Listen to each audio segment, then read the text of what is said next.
Now it's my distinct pleasure to introduce Derrick Cotnoir. Is that a pretty close pronunciation? Yeah, that's good. Thanks, Derrick. Yeah, thank you very much, Robert and John. This is it's a great privilege to be able to be of service. There was a time where,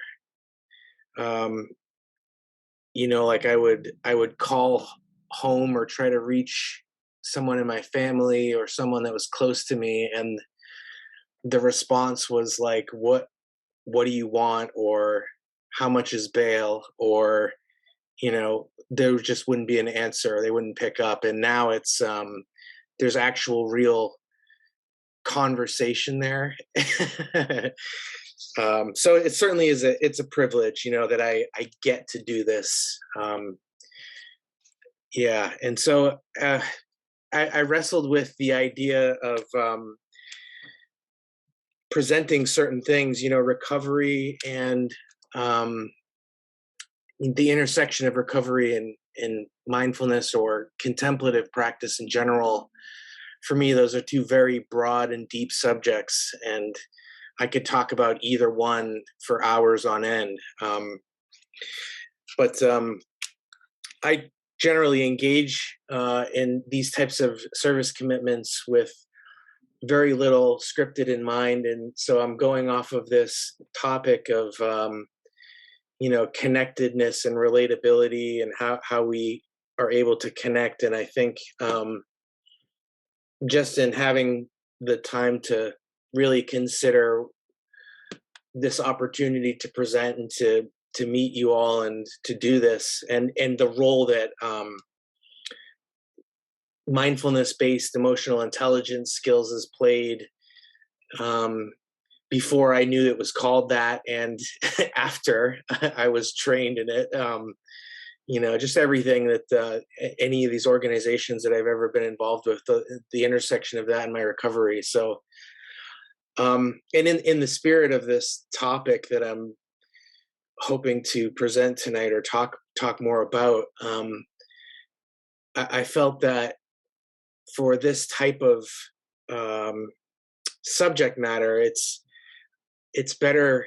It's always better if I'm presenting something, but I always want to encourage conversation too. So I understand the format and that this is an opportunity for me to present some information here, but I encourage, questions at any time and to have that dialogue. And then we also have that option, as our presenters said, to have that anonymous dialogue at the end as well. So, so for me, I'm the same person in and out of work. I'm the same person round the clock. In other words, I'm a person in long-term recovery that has chosen not to use the principle of anonymity in my public life and in my social life.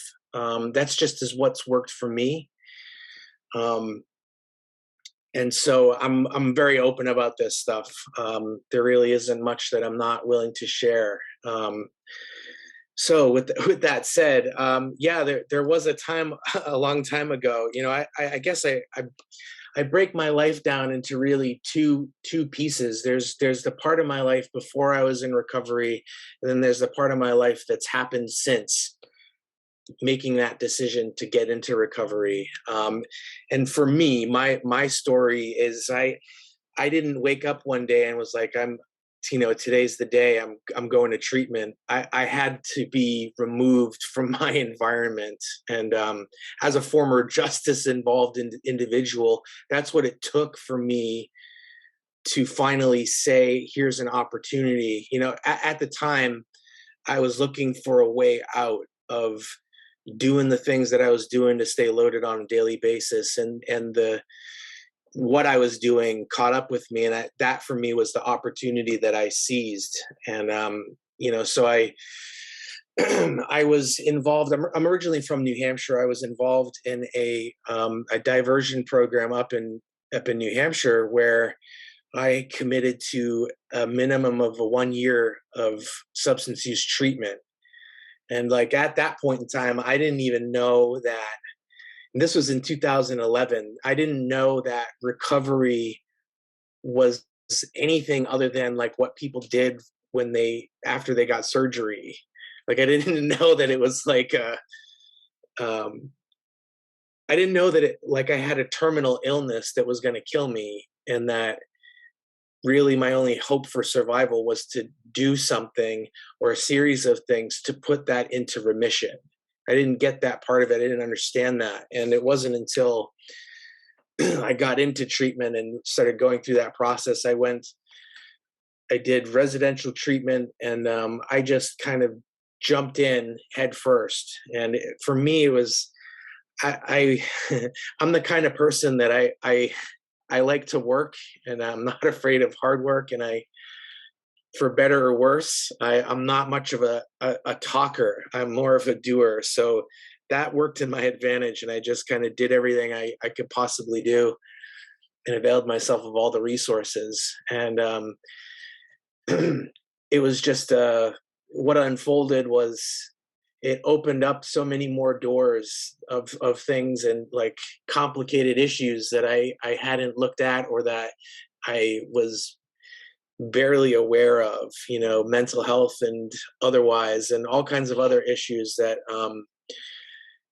so the world opened up for me when I got into recovery, but it took me a long time to get to a place where I was independent. I saw through that diversion program I was in. At the time, I was working in a completely unrelated field, and I had been into some treatment stuff before. I had done some counseling and therapy and stuff like that. And I mean, I've been, up until that point, up until I got into recovery, I didn't even have really the vocabulary to articulate my inner world. Like I had no means of really effectively communicating the things that I was coping with or trying to cope with, the things that I was surviving with. So early on in that treatment, and then early in recovery, I was introduced to contemplative practice as a part of recovery. And I'm a person that used the self-help model. And there was some professional help thrown in there as well, but it was self-help. And I really took to the contemplative thing. It took off for me. And so like that really has been a part of my recovery almost from day one. It was within the first several weeks that I started to engage in a contemplative practice at the time. And it was like I would close my eyes and it felt like I had headphones on and that someone was just blasting the radio in my head when I closed my eyes. It was so painful. But I did what I was willing to take the suggestions, and I did what the people who I trusted told me to do. And, it took a lot of time and effort to develop the practice I have today. And it's totally different, and my needs are totally different now. But so contemplative practice had always been a part of it for me. Over the course of that, I mean, I eventually 3 or 4 years in made the decision to go back to school for a graduate degree, and I was going to get a degree. And I knew I didn't want to be a social worker. I wanted to be more on the front lines. I wanted to be helping people face to face and doing that kind of thing. And so that's what I did. I went back to school. I got a master's degree in 2018 in clinical psychology, and I've been working in an outpatient clinic ever since. And as a professional, my first job was I took over the role of being an outpatient clinician in an outpatient clinic, and I provide substance use treatment and case management, as well as therapy to individuals who are justice involved individuals who are first-time nonviolent drug-related offenders.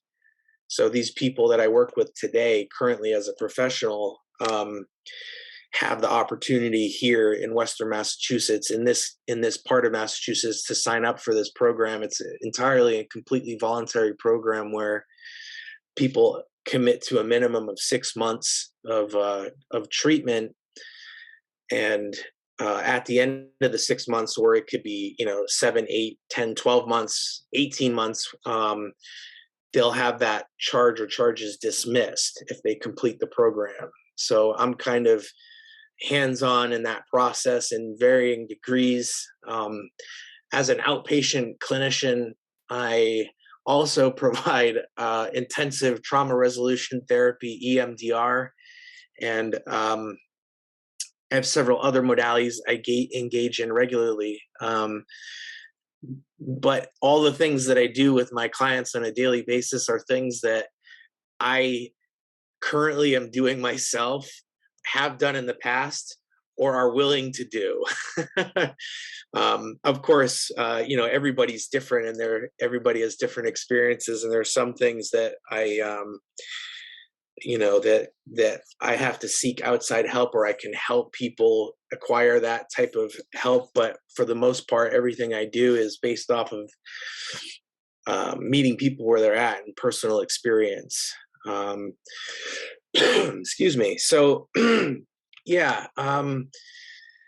In terms of where that ties into more of our subject matter, like as part of the contemplative practice, or the contemplative practice, really for me, not only did it play a central role in the recovery process, but afterwards too, there was, it highlighted there was a whole bunch of other need areas that the self-help process didn't really address head on. It indirectly addressed. So for me, the contemplative practice led me to some areas that I needed to work on part of myself, and I learned through that throughout the years, not even just in school, going back to school, it was the importance of connection and attachment and the role that plays, the co-regulation, limbic co-resonance, the way that our nervous systems automatically sync up to one another when we see each other, when we're face to face. Even just the intonation of your voice, I'm getting nonverbal emotional communication. And I think really the way that emotional intelligence and mindfulness, the ability, the skills that gives us, the ability to access the central nervous system at any time and have an active role and a sense of agency in the way that we experience our emotions, and the way that we communicate with one another, is the way that we connect with one another. I think that offers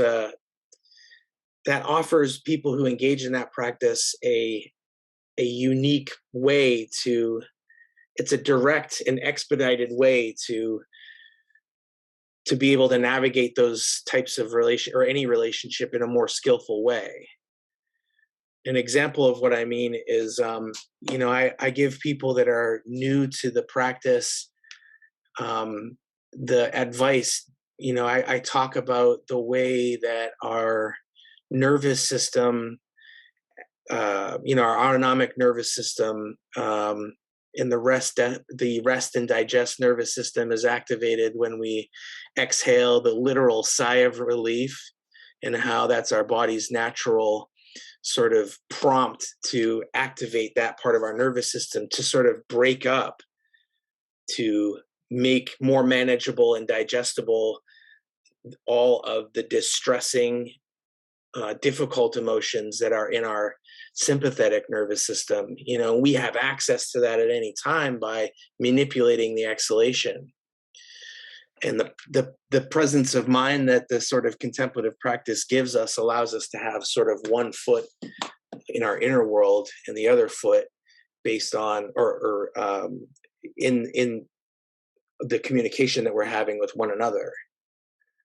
And so it's something that I often practice, and if more or less in face-to-face sort of engagements, whether it be remotely or in person, but just trying to have that sort of dual awareness, having the ability to sort of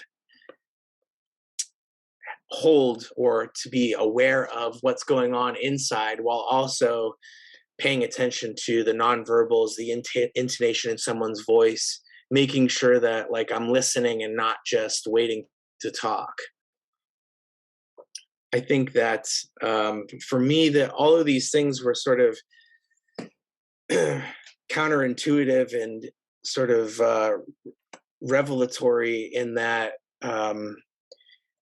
it was kind of it kind of it flew in the face of everything that I was really, the skills that I was equipped with, the emotion regulation and the communication skills that I downloaded from my caretakers in early childhood.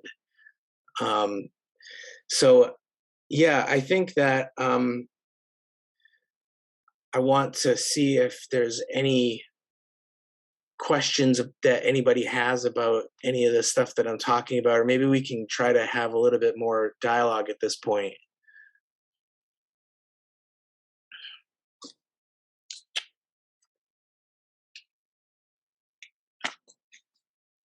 Derrick, this is Kimball. I'm from Indianapolis. I'm a licensed mental health counselor as well. And thank you so much for your transparency and information. I'm wondering if, you know, when you started talking, it's obvious that giving back is important to you, and it's part of your healing as well. Do you think there might be a time when it's too early for somebody to start doing that kind of work? Yeah, that's a good question. Thank you, Kimball. Yeah, as a rule of thumb, I think that being of service in general is a good thing. I always try to meet everybody where they're at, though. So not everybody's the same. And some people, for like some clients or some of the people I work with avocationally outside of my profession, it's not something I would suggest right away. I mean, personally, for me, I knew starting out, what I had to offer people was very limited.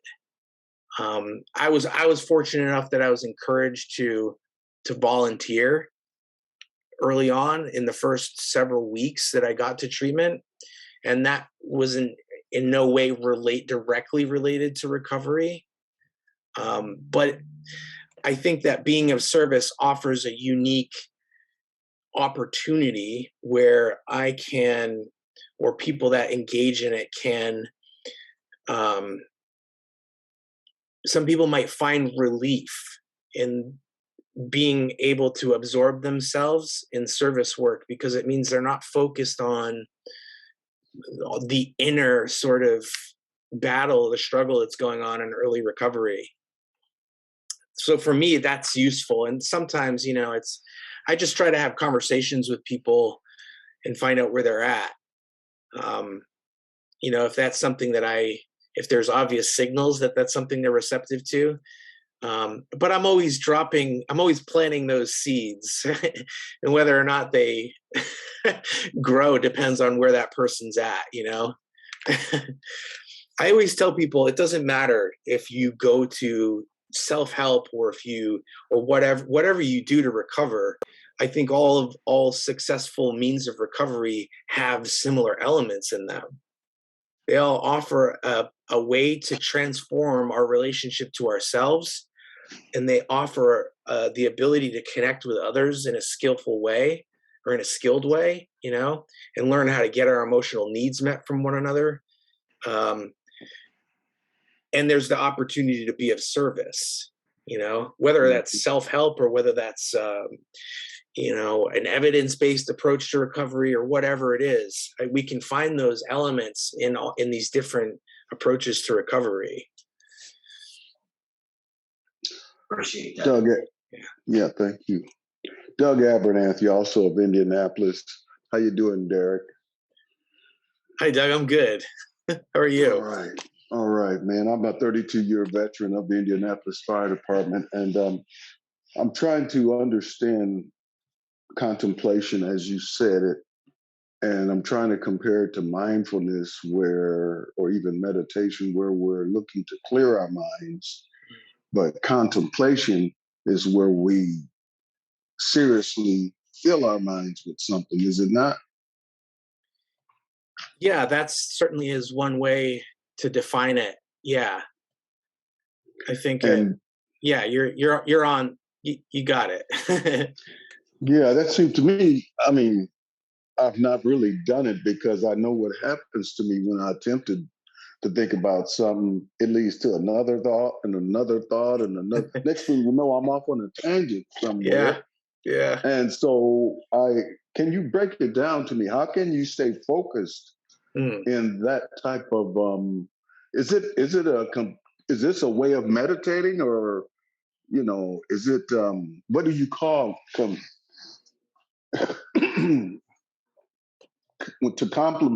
contemplate your thinking? Mm. Wow. What do you call? I guess that's just it. It's just Yeah, different from I everything. I get your question. I think that's a really good question. I think everybody asks that question in one way or another. So I've engaged in secular and non-secular approaches to contemplative practice, and in sort of a non-secular approach to mindfulness, meditating, contemplating with the mind and the activity of the mind as our object, our focus, is something that we work up to. We have to build certain skills before we get to that point. My experience has been that there's a sort of roadmap to building that up. And for me, it started with meditating and focusing on the body, learning how to gather my attention, learning how to anchor my attention, learning how to use the breath to make the body feel comfortable enough to inhabit in that meditation, breathing in a way that is a compromise between the way the body wants to breathe and between that and what feels good. Yeah, I hear you. I like that. So, and then employing different strategies to keep the mind roped in. So one example and what worked for me was that when I sit and practice meditation, I always start off with visualizing the breath as I'm breathing. So I'm feeling the breath enter the body through the nose.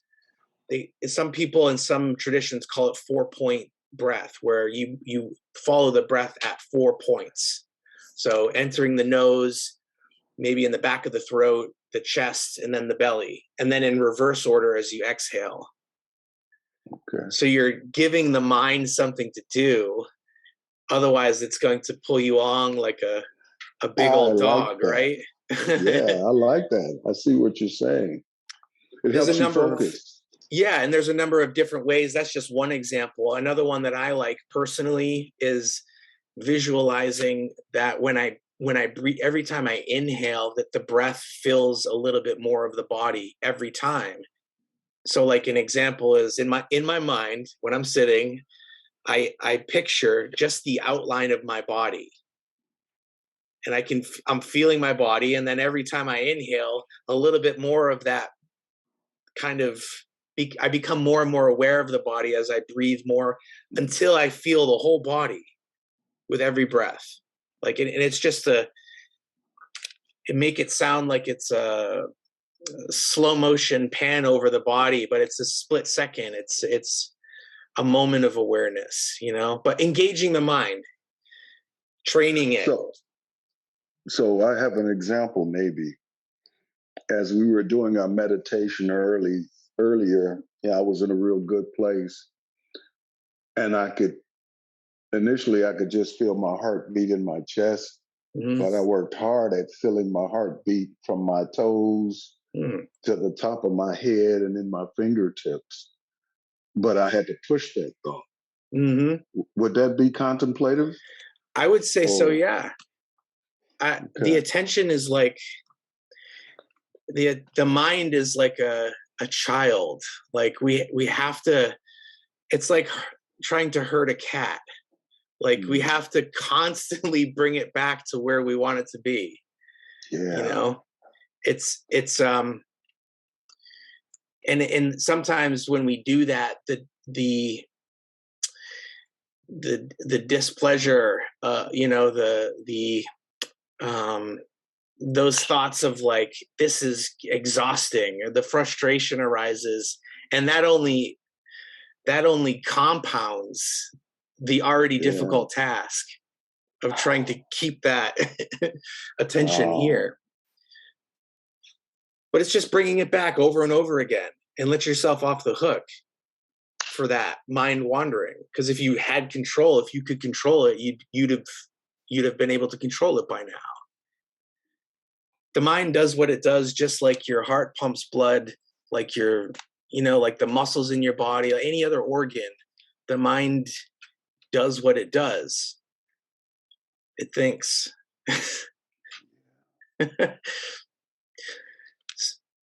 I have another example on that, and I'm sorry to go off on this tangent, but we've all taken hearing tests where we're inside of this soundproof booth, or we have these headsets on, and they ask you to push the button every time you hear the sound. And after a while, your mind figures out, well, that's a rhythm, so this is going to be easy. Yeah. But then as the sound gets lighter and lighter, you really have to focus on whether it's the sound you're hearing, or is it just you? You know, or is it something outside? Yeah. And by being contemplative, you can hear the actual sound that you're supposed to hear. And I think I've been trying to do that on my hearing test, because I score high on my hearing test and I don't know why. But I don't think I have good hearing, but I can separate the sound in my body, the sound outside, from the sound I'm supposed to hear. And focus on that sound. And I'm just trying to put contemplation into my mind. I think that's an interesting thought, because everything up until tonight, until you, my friend, I was trying to clear my mind of thinking. But there's another way of doing it, through contemplation. Yeah. Okay. What you just said is like a really important insight here that like contemplative practice can lead us to. So like a very important insight here. You noticed the habitual reactive pattern of your mind, the way it tries to find habits and it tries to make routines of things so that it can go on autopilot, so that it can make more resources available for threat detection, for whatever. So the thoughts about the sound are not the same thing as the sound itself. Thank you. Oh, yes. There's a lot of freedom in that space. That's where like a lot of people, that's like a big milestone for a lot of people practicing, when you see that those two things aren't bound together. Because who knows, like maybe one of your colleagues or coworkers or whatever hears a different sound. It sounds different to them. Is it the same sound you're hearing? I don't know. I hear you. Right. So if I could add on to that, Derrick, that's awesome way to explain it. It also helps someone like a Doug, who part of his professional being is to make sense of patterns, to create space for threat detection. Yep. Yes. To be aware of that for others is what you're trained to do. What you're trying to do, I think, is to be more aware of that for yourself too. Absolutely. We call it situational awareness. Yeah. Okay. Yeah. That's a really good point though too, Kimball. Thank you for bringing that point up. Yeah, for someone in a profession as yourself, the reliance on that skill and being able to, thinking about it could be the difference between life and death, right? Absolutely. In some situations. Yeah, that's a very, very, very good point. You can bring that to bear on other experiences in your life, in other areas of your life, that will make it will enhance your ability to do that on the fly. You know, your ability to do that at home, listening to a guided meditation, doesn't necessarily translate to real life experience in the field, like on the job necessarily. You know, like you can make space for that. Those types of insights are important, but this can also help you rely more on those patterns, you know? It's strategic. We use these as strategies, right? And we're talking about emotional intelligence skills. It's directly applicable to that in our lives and our relationships with one another. We might hear something that a partner or a friend says to us, and we have all these preconceived notions, or because of some unresolved childhood trauma or some adverse life experience, we have a predetermined set of sort of compulsory reactions. And the mindfulness gives us the ability to sort of sit in the fire and choose how to respond rather than react. And that would be an example of where that's applicable. I don't have the experience of having to have my profession be, you know, where there's the stakes are that high on a regular basis. So I can't speak directly as to how applicable that would be to real life. But I assume that on the back end of things, being able to apply these principles in other areas of your life would make you more effective professionally. Absolutely. You said something, responding versus reacting. That's plain and simply being proactive versus reactive. So I love how you put that together. And it does take some discipline of your mind to be able to get to this point. So it, as you said, it took you some time to build up to it. Yeah. And that's why we train in anything, right? That's why you train to, as a firefighter, right? There's things you train so that it becomes habitual. Yes, absolutely. Yep. There are some things we don't want to even think about. We want it to be automatic. Right. But the danger is so much there for others. We have to first think of self-safety at the same time to save others. You mentioned that too. So very good. I enjoyed this concept, and I'm going to investigate it a little more. Yes, definitely. Well, don't get discouraged if the mind wins that wrestling match. It's just bring it back to the body. That's what I like. I like how you use the body to bring it back into proper reflection. And I think those are some great tools. Thank you, Derrick. My pleasure. Thank you. I had a question, Derrick. In terms, I was reading some case studies today about police officers that were involved in police action shootings and the trauma, the impact on their personal and emotional lives. And some of them were not in areas of difficulty when it came to substance use until the trauma. And the trauma led them into serious problems of addiction and just dysfunction. So I guess when I'm thinking in terms of the kind of skills you bring to recovery, regardless of whether the person is justice involved or public safety, whatever, are there practices, or do you view certain practices as being something of an inoculation against being as sensitive or as subject to the kind of trauma that comes about in a lot of lines of work, or even, of course, in the experience of being incarcerated, or some children growing up, of course, face horrible child trauma? It's a really good question. I think it's to say it's complex is a gross understatement. You know, at the risk of being too ambiguous about this sort of thing, it is a case-to-case basis, because you may have somebody who, like an officer, for example, who never had any issues with addiction before. It depends on the substance too, right? Like, we know the difference between the dependence and addiction, but like if someone who is predisposed to develop a sort of addiction, and those external conditions in their lives are just right for that addiction to sort of develop, meaning like someone who isn't able to get their any emotional needs met or any way to resolve any of that emotional any of that sort of repressed emotional energy or anything like that that's involved with traumatic or adverse experiences. You have like a powder keg for like addiction.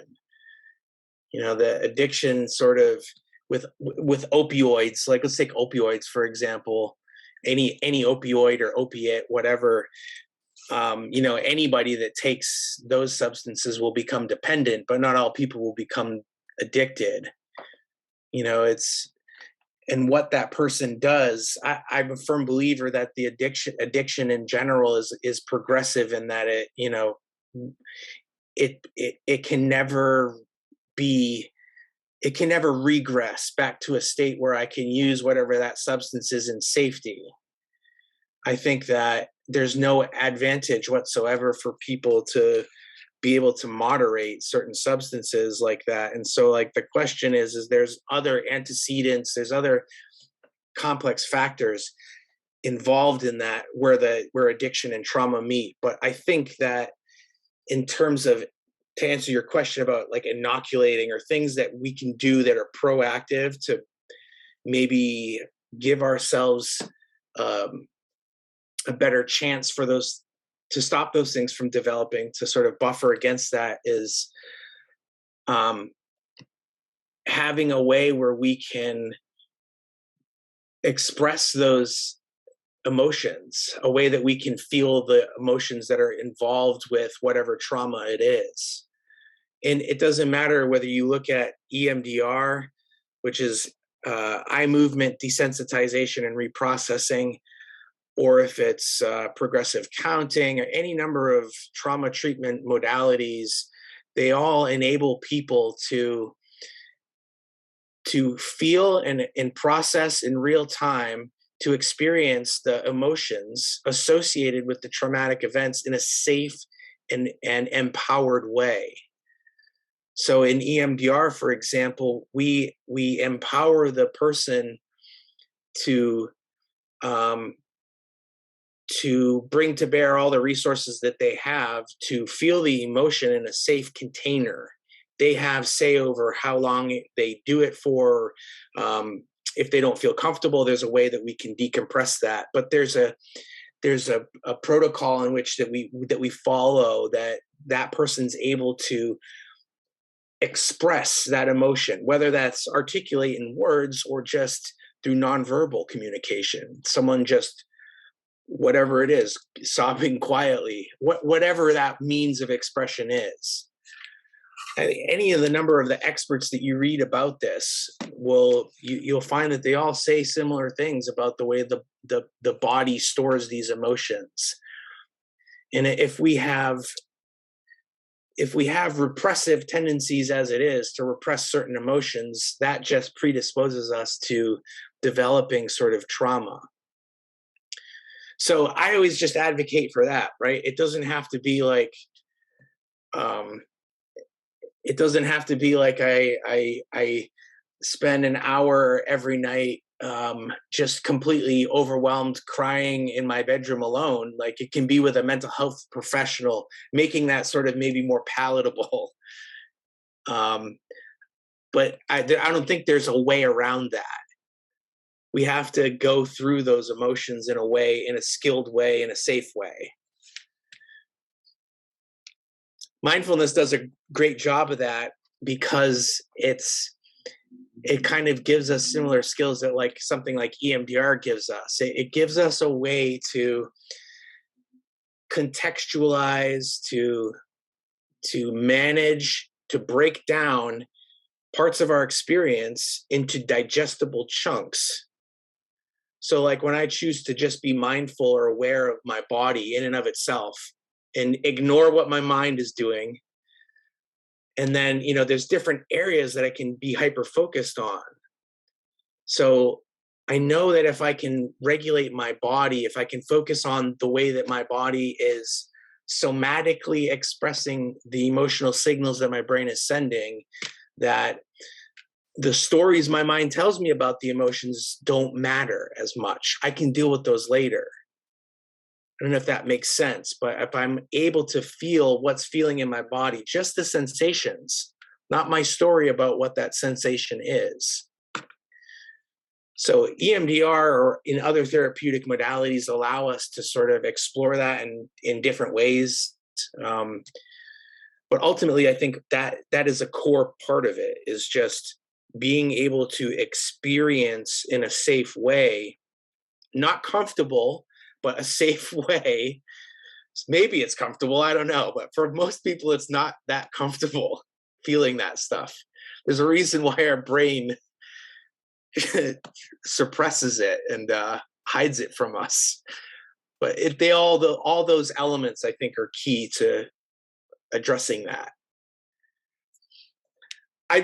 Last thing I'll say on that is I'd be interested to see if there's a way that we can do longitudinal studies that correlate people's attachment styles and the way that they regulate their nervous system, if they're securely attached individuals, and if their nervous systems default to a state of ease, and people who don't have secure attachment styles, and then how much each one of those types of people are traumatized, specifically like people in law enforcement, correctional, whatever.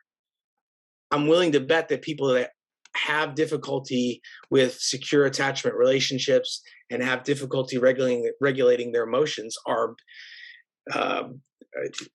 just at a higher risk in general for developing PTSD and complex PTSD.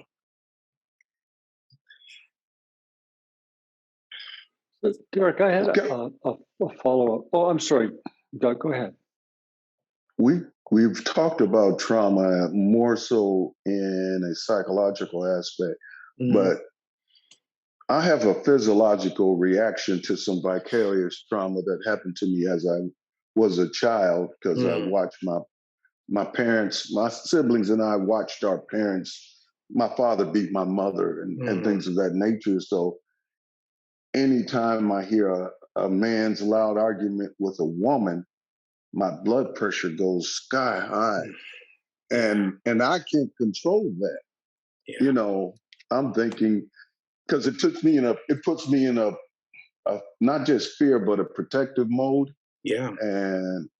And so as I listen to this, what you've been saying, that if I take some contemplative meditation or mindfulness, I might be able to get myself out of those situations with some practice to where they don't affect me physically anymore by thinking differently of my body. I don't know. From what you've been telling me, there seems like there's a whole lot more to it.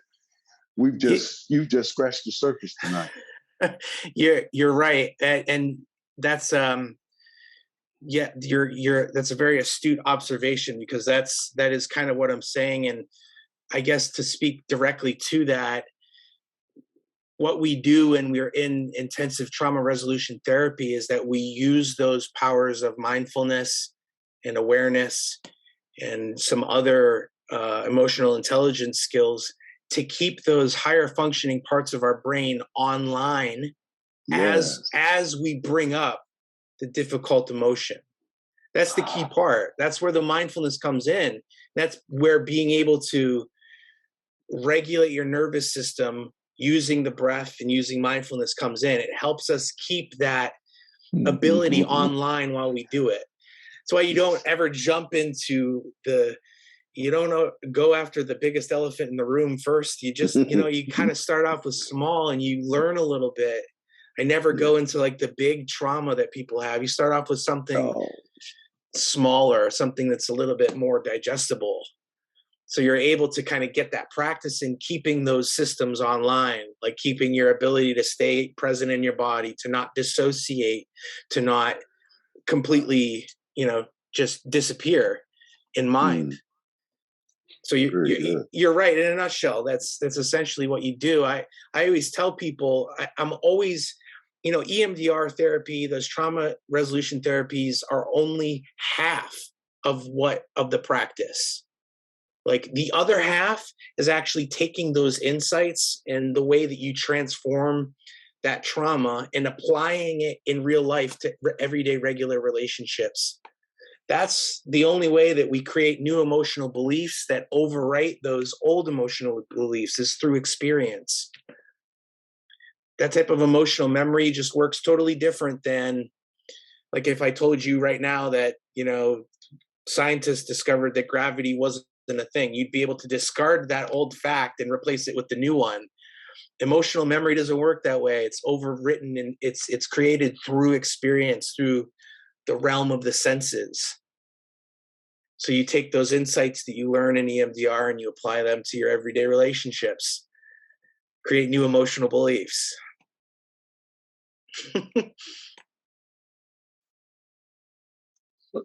Derrick, I know we're a little bit beyond our hour, and I'm wondering if you might be willing to take a few more minutes. I have a burning question for myself, but I don't want to hold people beyond and I want to honor our time for everyone. And it looks like Kimball needs to move on to his next. It's great to see you, Kimball. Thank you for joining us. And thank you for joining us when you make your presentation. Very much looking forward to it. So, Derrick, this is a little bit of follow-up to Robert's question, and it's very much been informed by Doug's last conversation. And thank you, Doug, for being so open and honest about your childhood. And so what I was hearing in Robert's question, and I think what I'm going to do is turn my video off, and I'm sorry, but just so that I can keep the connection. Yep. Do that, but I'll keep talking. Robert was using the word inoculate, and I think for me, what was being alluded to was the idea. So there's this idea of stress, right?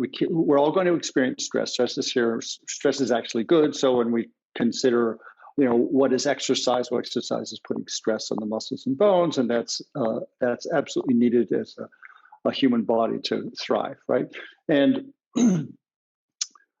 emotional stress is not necessarily an enemy. It's how do we work with and manage that stress, right? How do we regulate around that stress? And we really can thrive in a stressful environment, and that can drive human potential and growth and learning, right? And then we have trauma. And what I thought I was hearing from Robert was the idea of new trauma, right? Trauma that we're experiencing in the moment, or trauma that we are going to experience in the future. And so this is kind of a two-part question. One is, so in parallel to how we manage stress and how we develop the skills to regulate around stress and be able to thrive from stress, when we are exposed to an even, and I don't know if this is even fair or linguistically correct, but to a higher level of stress, that moves into trauma, when we are experiencing a new trauma, is there the potential to either, be able to manage that, be able to regulate through that, and what was informed by Doug's question, because Doug spoke about a trauma that is decades and decades and decades old for him.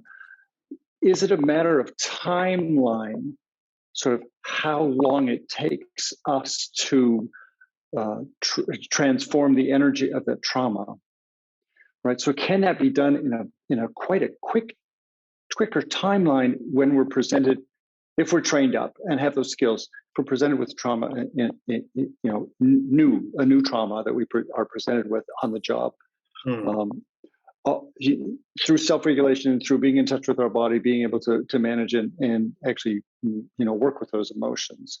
So it's something about the timeline of trauma, I guess, is my question. I'm not being really clear, but hopefully it sparks something for a response. Yeah, I think I hear what you're saying there. Is maybe are you thinking that there is like a time, like a threshold upon which, like, if it's not addressed, it becomes something like diagnosable? Yeah, that's really interesting. I'm just not in that profession, and pathology and diagnoses are really sort of foreign to the way I think and understand the world because I'm not trained and studied in that way. But there are impacts. There can't help but be impacts from primary and secondary trauma that we're exposed to. And we're all exposed to secondary trauma, certainly because we watch the news. If anybody watches the news and opens any app or any television or any newspaper, we're all exposed to secondary trauma, and it's horrible. And what we're seeing, what leads, right? So we're all exposed to all kinds of horrible things. And along with the Queen lying in state, which does my heart good because I love the Queen. Aside from that, my question is about, can we? I kind of think I've said enough just around the ability. Yeah, I hadn't thought about pathology or diagnoses, but okay. But how do we work with? I guess the question is, how do we work with trauma when it presents itself? Can we train up to work in a more healthy way with trauma as it presents itself new and fresh? Yes, yeah, and I mean, I was prepared to answer your question as it was. I was just sort of maybe riffing to find more clarity around. But to answer your question, to be specific, I look at trauma. Trauma, the word literally just means wound, right? And it's completely 100% subjective. So whatever traumatizes you may not traumatize me. With that said, though, I think that there's a basic set of skills that we can employ that some of us might already do. Some of us might get those emotion regulation skills from our caretakers in the first 18 months of life. Some of us have to learn how to do that as an adult. But there are a core set of skills that we can engage in that will prevent something turning into pathological, like PTSD or complex PTSD. There's certain things we can do after experiencing the trauma, and this may not be applicable for every person, of course, because everybody's nervous system is different, and the way that our brains codify emotional memory and experience is different for everybody. But I know that the quicker that we address what it is that we've seen, heard, experienced, certainly matters. And then the manner in which about how we address it. So an example I'm going to give you is that I've had the unfortunate experience of seeing people expire as an active addict, and in some of the other activities I was doing as a youth, and it had a long-lasting effect on me, and it took years of therapy to sort of figure that out and grapple with what I had seen. And as an adult, in 6-7 years into recovery, I witnessed a horrific motorcycle accident in which a man died there as well. And so there was a stark difference between what I had witnessed as a youth and then what I had witnessed after getting all of these skills. And it had everything to do with what I did immediately during when it was happening and immediately afterwards. Specifically, like, I was more aware of what I was feeling. Obviously I wasn't under the kind of pressure where maybe a police officer might be under, or a correctional officer, where my attention had to be focused on something happening. It was more or less being there at the scene of the accident and trying to be of service. But a part of me knew that if I didn't employ some of these if I didn't stay present in my body, if I didn't try to identify the emotions that were coming up in rapid succession as I could, that I was going to have to deal with it later. But there was also a part of me that I've learned how to compartmentalize things that I'm feeling with the express intention of coming back to it later. Right. So I knew that I wasn't going to catch all of it. So after the accident, oddly enough, we were on our way, my partner and I, we were on our way to a celebration of life. We were on our way to a wake. and I had the opportunity, I had all this family there, and I just hijacked a bunch of their time, and I told them exactly what I was experiencing. Thank God they're emotionally intelligent enough to sort of just allow me to kind of decompress a little bit. But the key part of that was I was able to communicate the emotions to them. I didn't have to communicate what I saw or the particulars of the event. I communicated what it was I was feeling. Just the very act of that required that I had some awareness of what those feelings were in my body, that I could identify that I was feeling those things, right? An innate part of that ability to identify that is I know I touch that feeling, right? I come into contact with the feeling. It's not something that just happens and I'm a bystander, like I'm an active I become an active participant in what I'm feeling. So communicating that to somebody who is an emotionally safe person, so someone that's not going to offer unsolicited advice, and someone that's not going to jump into, rescuing or persecuting, someone that's going to empathize, that's going to validate, and it's going to mirror those feelings back to me.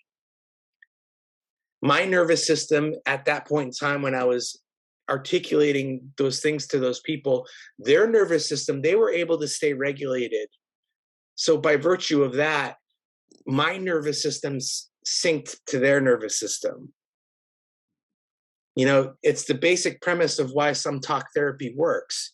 If a clinician is able to maintain that calm and cool composure while making the person feel seen and heard and validated, you can go in there with a totally dysregulated nervous system, and at the end of it, your nervous system will sync to theirs.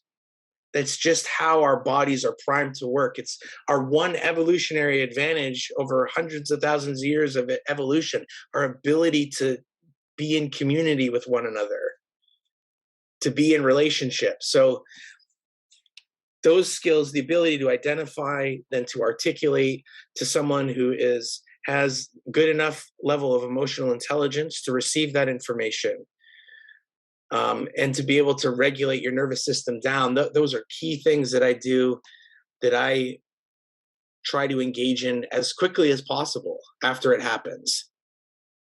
I don't know if that makes sense and how that can be translated to, because I know that's not feasible for someone that's on patrol or whatever, or, any number of scenarios where you might not have that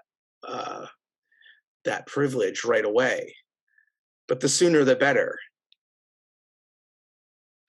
Well, I really thank you for that, Derrick. I think that was extremely clear and I thought very helpful and directive.